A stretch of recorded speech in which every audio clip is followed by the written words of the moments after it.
गुरु के लेल हो गया नवा, बड़ा जतन से मिलल बा।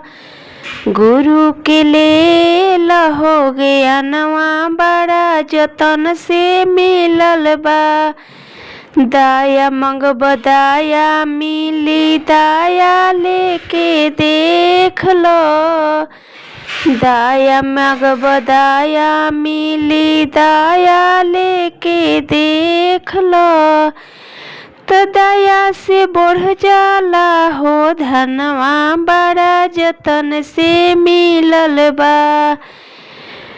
गुरु के लेल हो गया नवा, बड़ा जतन से मिलल बा।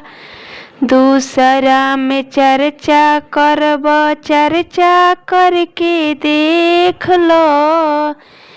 दूसरा में चर्चा करब, चर्चा करके देख लो।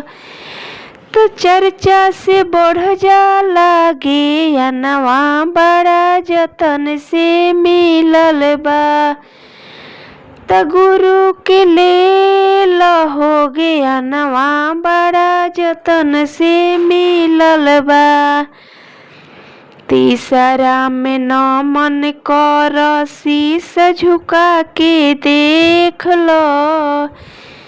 तीसरा में नमन कर, शीश झुका के देख लो। त नमन से बनेला सारा कमवा, बड़ा जतन से मिलल बा।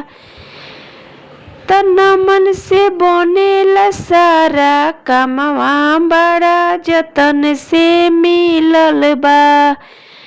गुरु के लेल हो गया नवा, बड़ा जतन से मिलल बा।